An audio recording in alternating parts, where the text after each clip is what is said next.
नमस्कार दोस्तों, मैं हूं डॉक्टर कपिल कुमार। आज आप लोगों को बताऊंगा मलेरिया है एक संक्रामक रोग के बारे में। तो मलेरिया क्या होता है, इसके लक्षण क्या होते हैं और इसका ट्रीटमेंट कैसे किया जाता है, सब कुछ बताऊंगा। देखते हैं मलेरिया क्या होता है। मलेरिया एक प्रकार का संक्रामक ज्वर होता है, संक्रामक इन्फेक्शन डिजीज़ होता है। इसमें बुखार आता है, जाड़ा लग के बुखार आता है, जो प्रायः दूसरे, तीसरे और चौथे दिन के अंतर पर आ जाता है। इसे मलेरिया का बुखार कहते हैं। इसमें मरीज़ को सर्दी के साथ तेज़ बुखार चढ़ता है और कुछ समय बाद पसीना आकर यह बुखार अपने आप उतर जाता है। अब इस रोग के प्रमुख कारण क्या होते हैं।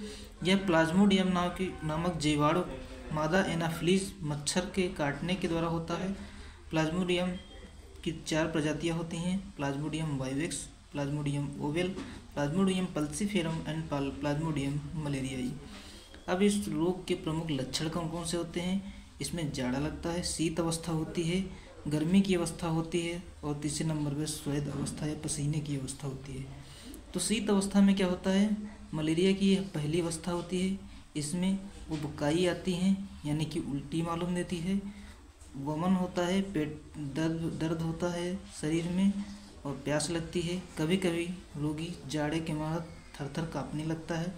यहाँ तक रोगी को रजाई भी ओढ़ानी पड़ती है और यह काँपने से चारपाई तक हिलने लगती है।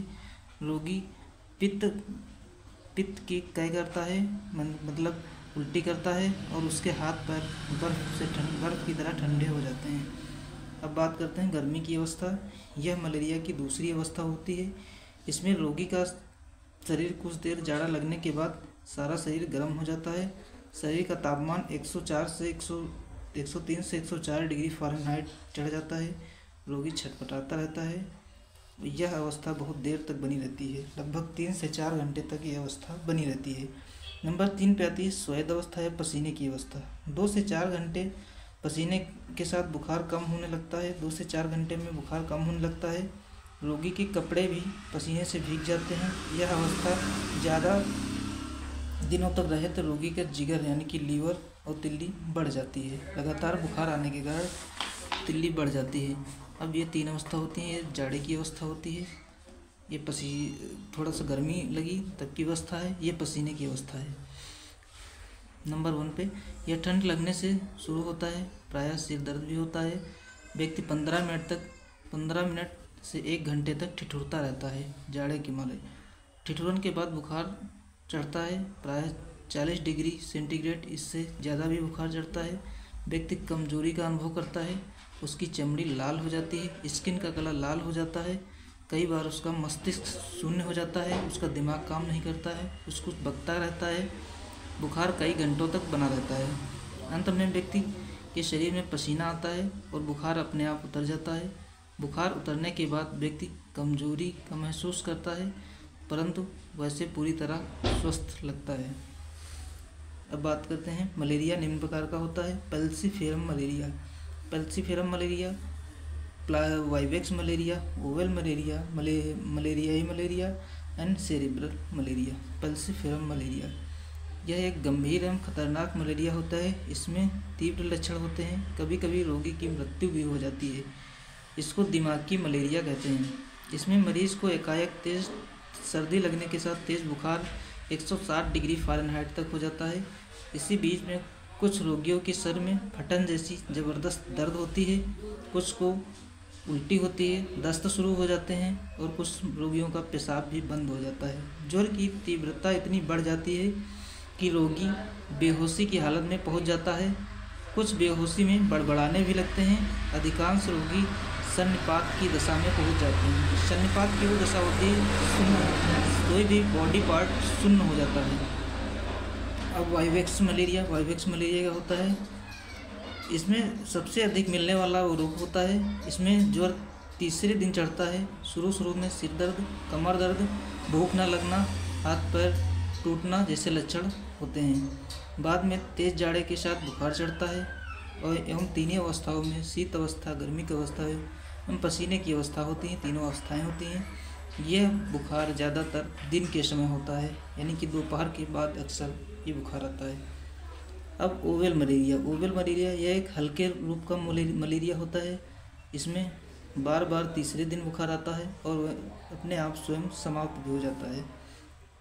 अब मलेरिया जो तो है मलेरिया, इसमें 72 घंटे में अर्थात चौथे दिन बुखार आता है।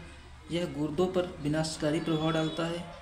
इसमें नेफ्रोसिस हो जाती है, गुर्दों में सूजन आ जाती है मूत्र में प्रोटीन जमा होने लगता है, प्रोटीनूरिया हो जाता है, खून में प्रोटीन के कारण सूजन आ जाती है। अब बात करते हैं सेरिब्रल मलेरिया। यह प्लाज्मोडियम पल्सीफेरम नामक जीवाणु के द्वारा होता है। इसमें इसे मस्तिष्क का मलेरिया कहते हैं, ब्रेन मलेरिया। इसमें बुखार तेज होता है और मरीज बेहोश हो जाता है। रोगी का सिर तेज से दर्द होता है और कई बार वो आँख खोलने का मन नहीं करता है। तेज बुखार के कारण दौरे भी पड़ने लगते हैं और कभी कभी रोगी की मृत्यु भी हो जाती है। नंबर 6 पे आता है लेटेंट मलेरिया क्या होता है? इस प्रकार के मलेरिया में कई लक्षण प्रकट नहीं होते। इस प्रकार के मलेरिया में कोई भी लक्षण प्रकट नहीं होते हैं, जबकि जीवाणु रक्त में मौजूद रहते हैं। मलेरियाई पैरासाइट रक्त में मौजूद होते हैं। इसके लिए MP card and MP parasite 2 test कराए जाते हैं। और रोग की पहचान कैसे करेंगे? ठीक निश्चित समय पर कपकपी के साथ जोर का चढ़ना, पसीना आकर उतर जाना, साथ में खून की कमी, प्लीहा यानी कि स्प्लीन में वृद्धि आदि लक्षण पाए जाते हैं। अब रोग का परिणाम क्या होता है? डॉक्टर आसलर के मतानुसार यह 3 से 5 दिन तक चलता है। बुखार की अपेक्षा चौथे दिन वाला बुखार बहुत अधिक दिनों तक रहता है। याद रखिए, तेज़ बुखार के कारण लगातार दौरे आते हैं, फिट्स आते हैं, इससे रोगी कोमा में चला जाता है। शरीर में पानी की कमी हो जाती है, जिसे डिहाइड्रेशन बोलते हैं। इसके साथ निमोनिया, ब्रोंकाइटिस, एनीमिया, क्षय रोग और पेचिस और काल में जोर की संभावना रहती है। अब इसकी चिकित्सा कैसे करेंगे? सामान्य चिकित्सा के रूप में रोगी को जब जाड़ा लग रहा हो तो उसे चारपाई पर लेटा देना चाहिए और उसके पूरे शरीर को कंबल से ढक देना चाहिए। गर्म दूध या गर्म पानी के अतिरिक्त कुछ नहीं देना चाहिए। जब जाड़ा बंद हो जाए और ज्वर चढ़ जाए तो रोगी को शीतल जल या ठंडा दूध देना चाहिए। जब तेज़ बुखार हो तो बर्फ़ की टोपी लगानी चाहिए। उसके सर पर रुमाल से भिगे के बर्फ़ रखनी चाहिए। मलेरिया के तीव्र अटैक होने पर रोगी को आराम कराएं। पर्याप्त मात्रा में पानी देना चाहिए। सिर दर्द और बदन दर्द के लिए एक पैरासीटामोल PCM की गोली देना चाहिए। मलेरिया के तीव्र अटैक में क्लोरोक्वीन खास दवा होती है। क्लोरोक्वीन जो कि लेरियागो टेबलेट के नाम से मिलती है, वो दी जाती है।